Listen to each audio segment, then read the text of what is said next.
안녕하십니까. 하나님의 말씀이 나의 하루에 임재하는 시간, 하나임입니다. 오늘 하루도 하나님의 말씀을 통해서 우리의 목마름을 채움받는 귀한 시간 되길 기대합니다. 네, 오늘은 사도행전 11장입니다. 우리 다 같이 성경을 펴서 천천히 함께 따라 읽도록 하겠습니다. 유대에 있는 사도들과 형제들이 이방인들도 하나님의 말씀을 받았다 함을 들었더니 베드로가 예루살렘에 올라갔을 때에 할례자들이 비난하여 이르되 내가 무할례자의 집에 들어가 함께 먹었다 하니 베드로가 그들에게 이 일을 차례로 설명하여 이르되 내가 욥바시에서 기도할 때에 황홀한 중에 환상을 보니 큰 보자기 같은 그릇이 내 귀에 매어 하늘로부터 내리어 내 앞에까지 드리워지거늘 이것을 주목하여 보니 땅에 네 발 가진 것과 들짐승과 기는 것과 공중에 나는 것들이 보이더라. 또 들으니 소리 있어 내게 이르되 베드로야 일어나 잡아먹으라 하거늘 내가 이르되 주님 그럴 수 없나이다. 속되거나 깨끗하지 아니한 것은 결코 내 입에 들어간 일이 없나이다 하니 또 하늘로부터 두 번째 소리 있어 내게 이르되 하나님이 깨끗하게 하신 것을 내가 속되다고 하지 말라 하더라. 이런 일이 3번 있은 후에 모든 것이 다시 하늘로 끌려 올라가더라. 마침 세 사람이 내가 유숙한 집 앞에 서 있으니 가이사랴에서 내게로 보낸 사람이라. 성령이 내게 명하사 아무 의심 말고 함께 가라 하시매 이 6 형제도 나와 함께 가서 그 사람의 집에 들어가니 그가 우리에게 말하기를 천사가 내 집에 서서 말하되 내가 사람을 욥바에 보내어 베드로라 하는 시몬을 청하라. 그가 너와 내 온 집이 구원받을 말씀을 내게 이르리라 함을 보았다 하거늘 내가 말을 시작할 때에 성령이 그들에게 임하시기를 처음 우리에게 하신 것과 같이 하는지라. 내가 주의 말씀에 요한은 물로 세례를 베풀었으나 너희는 성령으로 세례를 받으리라 하신 것이 생각났노라. 그런즉 하나님이 우리가 주 예수 그리스도를 믿을 때에 주신 것과 같은 선물을 그들에게도 주셨으니 내가 누구에게 하나님을 능히 맡겠느냐 하더라. 그들이 이 말을 듣고 잠잠하여 하나님께 영광을 돌려 이르되 그러면 하나님께서 이방인에게도 생명 얻는 회개를 주셨도다 하니라.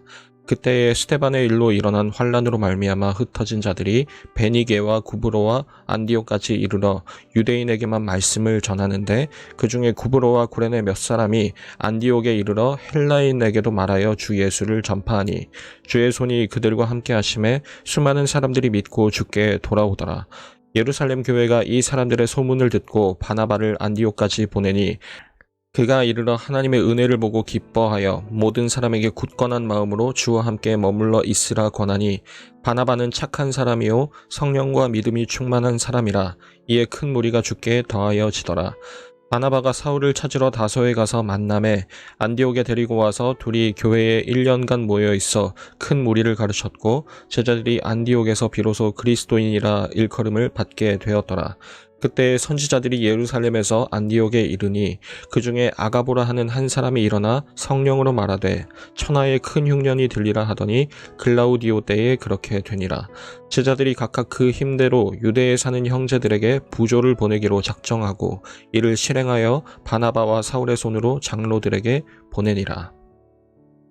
여러분, 오늘 11장의 이야기는 두 부분으로 좀 나눠볼 수가 있을 것 같습니다. 먼저는 1절부터 18절까지의 이야기로 지난번 이방인 백부장 고넬료와 베드로가 만나서 이방인들에게도 동일하게 성령님이 찾아오시고 예수님을 믿게 되는 그 에피소드와 이어지는 내용이고 19절부터는 이제 베드로 선교팀이 아니라 바나바와 사울을 중심으로 안디옥이라는 곳에서 안디옥이라는 지방에서 벌어지는 내용을 다루게 됩니다.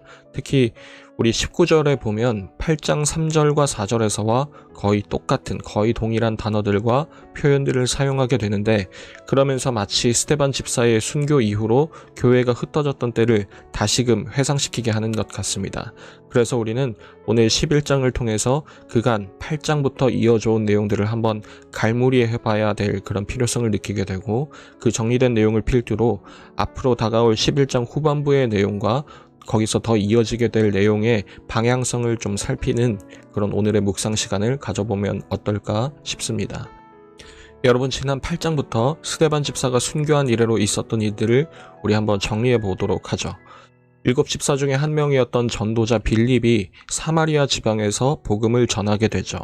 그 가운데 많은 사마리아인들이 예수님을 믿게 되고 그 지역으로 베드로와 요한이 파송을 받게 됩니다. 그러는 사이에 베드로와 마술사 시몬의 그 에피소드도 있었고, 또 빌립 집사와 에티오피아 내시 사이의 에피소드도 있었었죠. 그리고 지난 주일날 안현 목사님께서 설교해 주신 내용처럼 교회를 싫어하고 핍박했던 사울이 예수님의 음성을 듣게 되고, 그 가운데 아나니아라는 이름을 가진 주님의 제자와의 마찰과 또 그것들이 또 어떻게 해결되어져 가는지 그 과정도 우리가 살펴보았었습니다. 그리고 지난 10장에서 다루었던 베드로의 환상과 이방인 백부장 고넬료의 만남, 그 이야기를 통해서 이제 공공연하게 벌어졌던 그 이방인 선교가 이 사건을 기점으로 공식적으로 뻗어져 나가게 되는 일종의 발대식 같은 그런 역할을 하게 되는 것을 우리가 살펴보았었죠. 여러분, 이 모든 이야기들은 장벽을 무너뜨린 이야기입니다. 복음이 더 뻗어져 나가지 못하게 틀어막고 있었던 그동안의 교회의 고정관념이 될 수도 있겠고, 교회 내부의 울타리가 될 수도 있겠습니다. 사마리아 땅에 복음이 전해졌다는 소식을 듣고 믿을 수 없다는 눈치를 보인 그 예루살렘 교회의 반응이 그러했을 것이고, 사울의 회심 사건에서 있었던 아나니아의 망설임도 그것에 속했을 겁니다. 이방인 고넬료를 향한 베드로의 거리낌 역시도 그러했겠죠.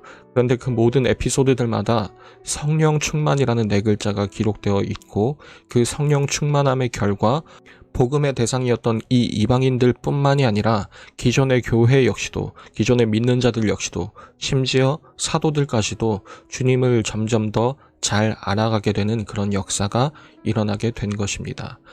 가이사랴라는 곳에서 이전의 대답보다 더욱 주님의 뜻을 깊이 알게 된 이 베드로가 그 사실을 잘 말해주고 있는 것이겠죠.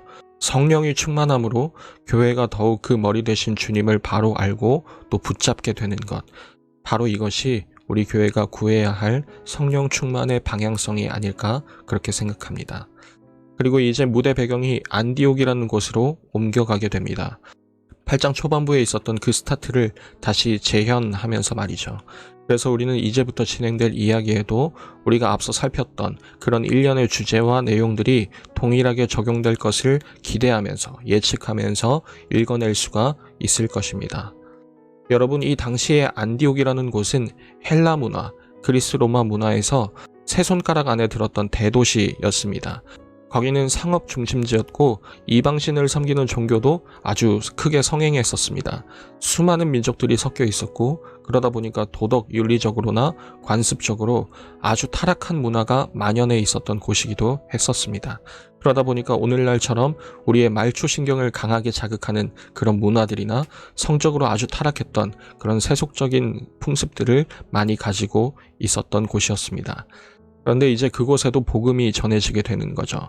그리고 놀랍게도 많은 안디옥 사람들이 예수님을 믿게 되는 기적이 일어나게 됩니다. 예루살렘 교회에도 이 소식이 얼마 지나지 않아 전해지게 되었고, 그래서 지난번 사마리아 땅에 베드로와 요한을 보냈던 것처럼 이번에는 바나바를 보내게 되었고, 바나바는 회심한 사울을 추천해서 그곳에서 함께 복음을 전하게 되었습니다.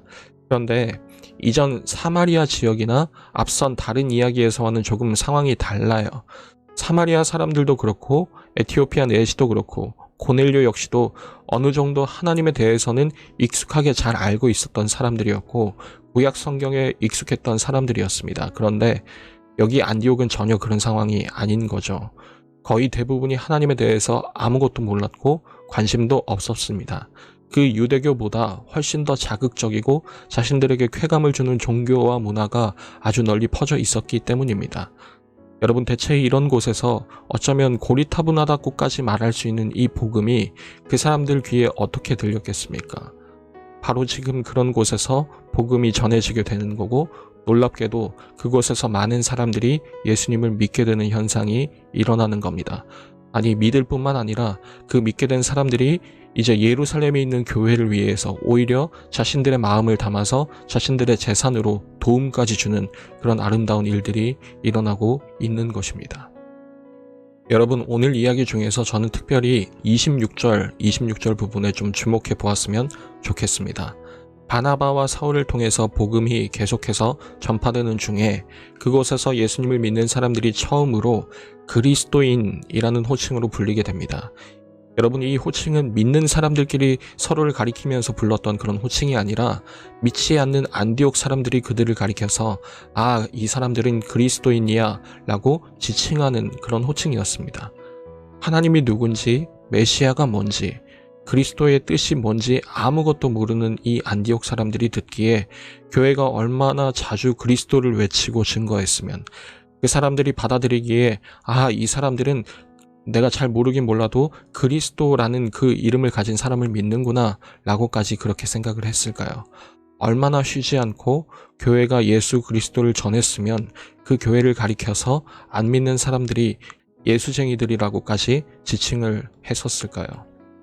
복음이 그토록 매력적이어서 그랬었겠습니까? 아마 그렇지 않을 겁니다. 우리가 여태 사도행전에서 베드로가 전하고 스테반이 전했던 그 설교 다 들어보셨잖아요.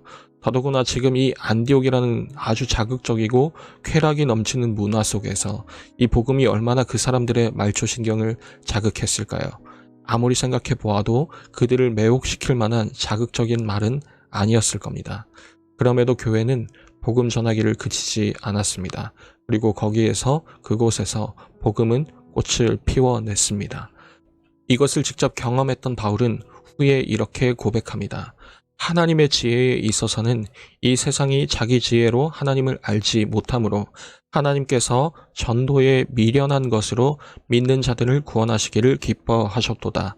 유대인은 표적을 구하고 헬라인은 지혜를 찾으나 우리는 십자가에 못 박힌 그리스도만을 전하니 유대인에게는 거리끼는 것이요 이방인에게는 미련한 것이로되 오직 부르심을 받은 자들에게는 유대인이나 헬라인이나 그리스도는 하나님의 능력이요 하나님의 지혜니라.